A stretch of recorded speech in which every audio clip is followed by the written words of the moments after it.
I want to thank everyone for coming out this morning. Thank you for joining us in our Truth Conference, I think appropriately named. Yesterday we contacted Craig Johnson's office and asked him to meet us here today at 11 o'clock so we could discuss the tenor of the campaign and some of the allegations that have been made about myself, my campaign, and also talk about why he's not talking about his own record over the last few years as state senator and some of the decisions that he's made and how it's affected the lives of the voters of the 7th Senatorial District. Let's start with some of the allegations that have been made. I'm certainly happy to answer any questions anybody has. There's been a question that's been raised about myself and tax lien. Now, Craig Johnson knows that's a lie. I know that's a lie, and hopefully by the end of our conversation this morning, you'll all agree that it is a lie, and you'll be able to report it as such. I have never, ever owed any tax liens. I have paid my taxes not only on time, I'm happy to have done it, not only in my business life as a small business owner for over 15 years, but also in my private life, my wife and I. And to be accused of anything like that is incredibly, not only incredibly insulting, but unfortunate, because if they can say it about me, they can say it about any one of us. Truth means something in this world. We all live by that code. And so let's talk about that truth, and I'll be happy to answer any questions you'd like. But while we're here and we're talking about truth, let's talk about the truth that is also the last 2 years of Craig Johnson's voting record and how it has affected the 7th Senatorial District. Let's talk about his vote to increase taxes when 2 years ago, when he ran for re-election, he told everybody that he wouldn't do it. Let's talk about how he said he wouldn't underfund our schools, but he did, and so we're paying for as a result. Let's talk about our kids in our school district. Let's talk about our senior citizens on fixed incomes who rely on their star rebate checks, and all of us who rely on our star rebate checks, only to have them pulled away from us in 2009 after Craig Johnson promised in 2008 that he wouldn't do it.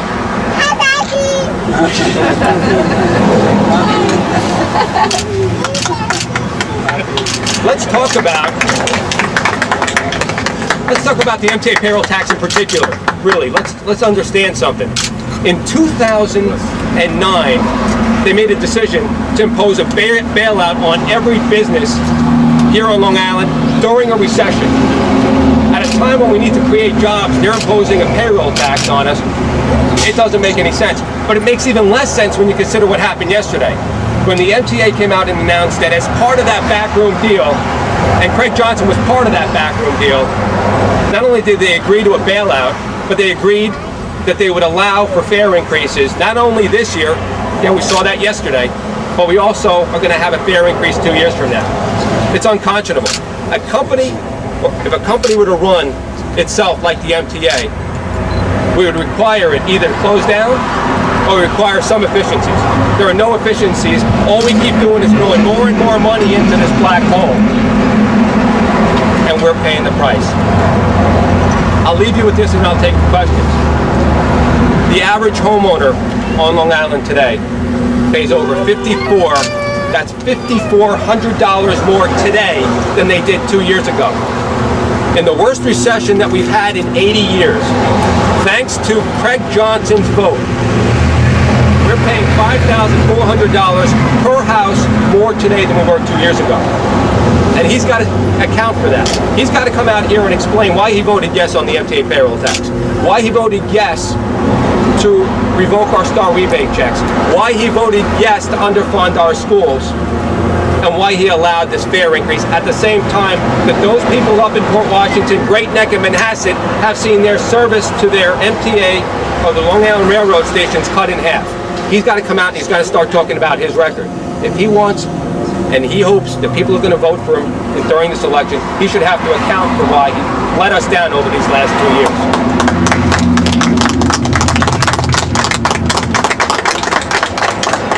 Ladies and gentlemen, let's make this last 3 weeks of this campaign about truth, about the need for us to be accountable for our actions. I have a great record here in Mineola, and I've said before, I've been elected 4 times here. And if I did half the things that they claim I've done, They would have burned my house to the ground and they would have run me out of town. They're more than happy at what we're doing, and that our record speaks for itself. I will ask you this though. Ask Craig Johnson why he won't talk about his record. Ask Craig Johnson why he won't defend the votes that he's taken. And the answer is he can't.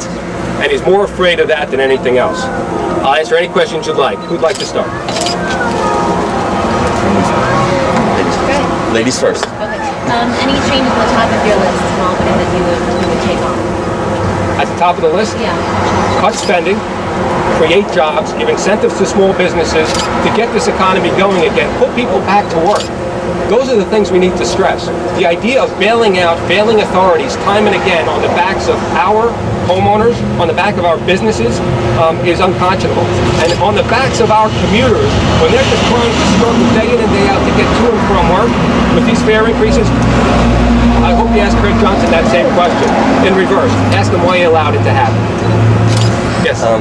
How do you reconcile what Johnson has accused you of specifically in a Capital News interview where you supported the tax cap at a recent debate, and in the Capital News article he said, according to him, you did not support it from day one, and you're basically lying about it.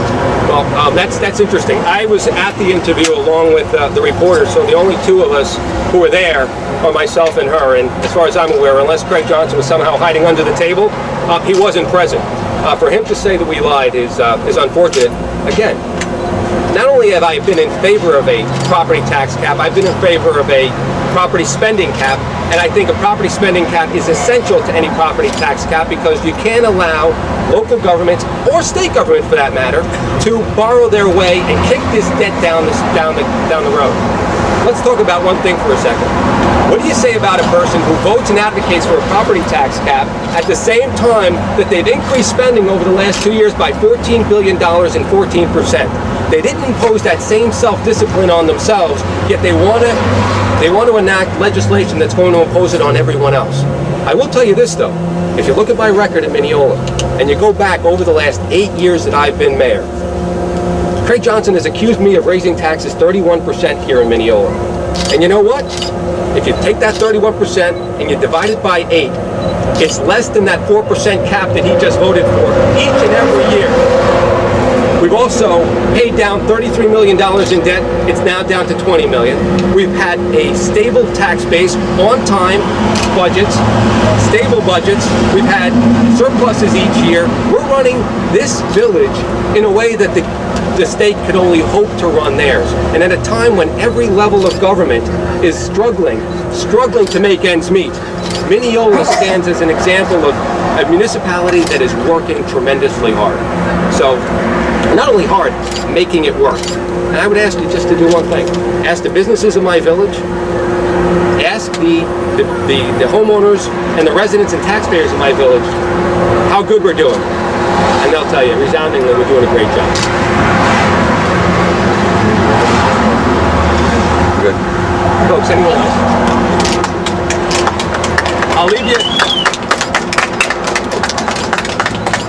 leave you with this point. The next 3 weeks, we're going to focus on the issues. We're going to focus on the need to cut spending, to cut taxes, to give people the tax relief they need, and to incentivize our businesses and our small business to begin investing in our economy again.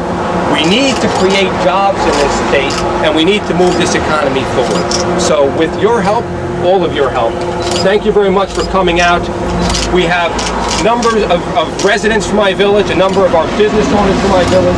I want to ask you, if you want to take the opportunity, you don't only want to hear from me, ask them.